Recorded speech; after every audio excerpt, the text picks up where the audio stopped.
بسم اللہ الرحمن الرحیم عن انس بن مالک رضی اللہ تعالی عنہ قال جاء اعرابی فبال فی طائفۃ المسجد فزجرہ الناس فنہاہم رسول اللہ صلی اللہ علیہ وسلم فلما قضى بولہ امر النبی صلی اللہ علیہ وسلم بذنوب من ماء فاریق علیہ متفق علیہ۔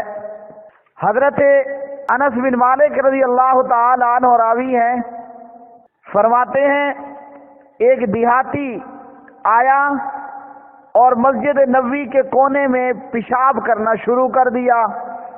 لوگوں نے اس کو ڈانٹا۔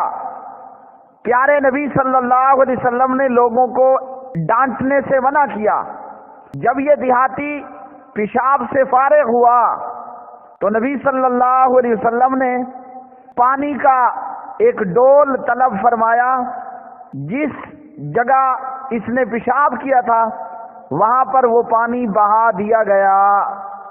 پیارے نبی صلی اللہ علیہ وسلم کی اس حدیث سے ہمیں آپ علیہ الصلاۃ والسلام کا رحمت للعالمین بنا کر مبعوث کیا جانا معلوم ہوا کہ اگر کوئی بندہ نادانی میں جہالت میں کوئی غلط کام کر رہا ہے تو فوراً اس کے اوپر چاڑ نہیں دوڑنا، بلکہ اس کو پیار اور محبت سے سمجھا دینا ہے۔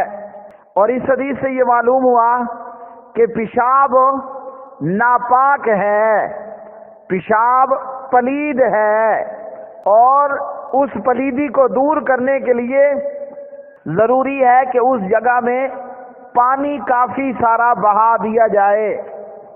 اسی تعلق سے صحیح بخاری میں حضرت ابو ہریرہ رضی اللہ تعالی عنہ کی روایت ہے۔ حضرت ابو ہریرہ رضی اللہ تعالی عنہ فرماتے ہیں قام اعرابی فبال فی المسجد، ایک دیہاتی کھڑا ہوا اور مسجد کے اندر ہی پیشاب کر دیا۔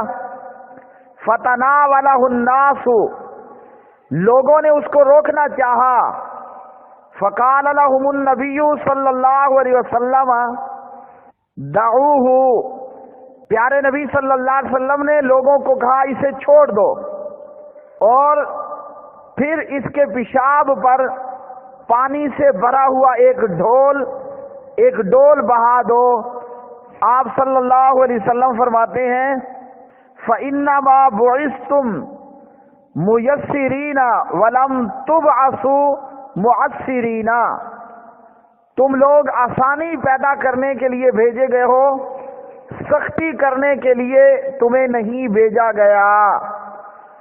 دیہاتی نے پیشاب کیا، لوگوں نے اس کو روکنا چاہا، پیارے نبی نے روکنے سے منع کر دیا، اس لیے کہ اگر وہ بیچ میں پیشاب روک لیتا ہو سکتا ہے اس کے مثانے پر برا اثر پڑے یا اس کے کپڑے مزید گندے ہو جائیں۔ تو آپ صلی اللہ علیہ وسلم نے ایسا کرنے سے منع کیا، اور جب اس نے پیشاب کر لیا تو آپ صلی اللہ علیہ وسلم نے اسے بتلایا کہ مسجدیں پیشاب کرنے کے لیے نہیں ہوتی، او کما قال علیہ الصلاۃ والسلام۔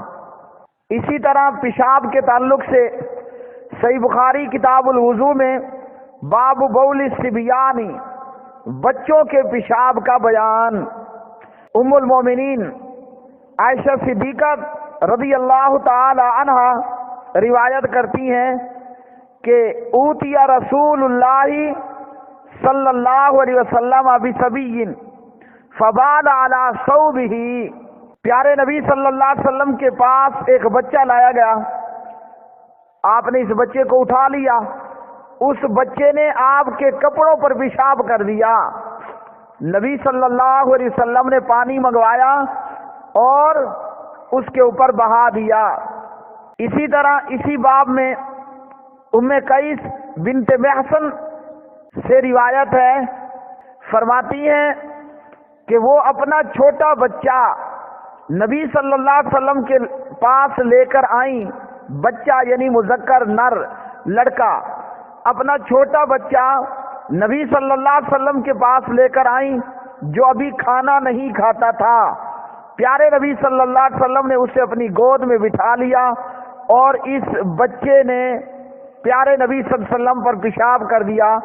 آپ نے پانی منگوا کر اس پر چھڑک دیا اور اسے دھویا نہیں۔ اسی طرح ابو داؤد کے اندر پیارے نبی صلی اللہ علیہ وسلم کا فرمان کہ یرشو من بول الغلام، دودھ پیتا بچہ اگر پیشاب کر دے اس پر پانی چھڑک دیا جائے۔ وَيُغْسَلُ مِن بَوْلِ الْجَارِيَةِ، اور اگر پیشاب بچی کر دے، بھلے وہ دودھ پیتی بچی ہو، تو اس کو دھویا جائے۔ یہ ہے نبی صلی اللہ علیہ وسلم کا پیشاب کے تعلق سے بیان۔ اور بیان کردہ روایت کہ صحابہ پیشاب پیتے تھے یا پیشاب نبی صلی اللہ علیہ وسلم کے پیشاب سے جو ہے وہ شفا طلب کیا کرتے تھے، یہ سب گھڑنتو تات ہے، یہ پیارے نبی کی محبت نہیں ہے، یہ پیارے آقا محمد الرسول اللہ صلی اللہ علیہ وسلم کی شان میں غلو ہے، اور اللہ نے غلو کرنے سے منع کیا۔ محبت رسول کا تقاضا ہے کہ ہم صحیح احادیث کی روشنی میں پیارے نبی صلی اللہ علیہ وسلم کی اتباع اور اطاعت کریں، من گھڑت موضوع روایات کو ہرگز نہ اپنائیں۔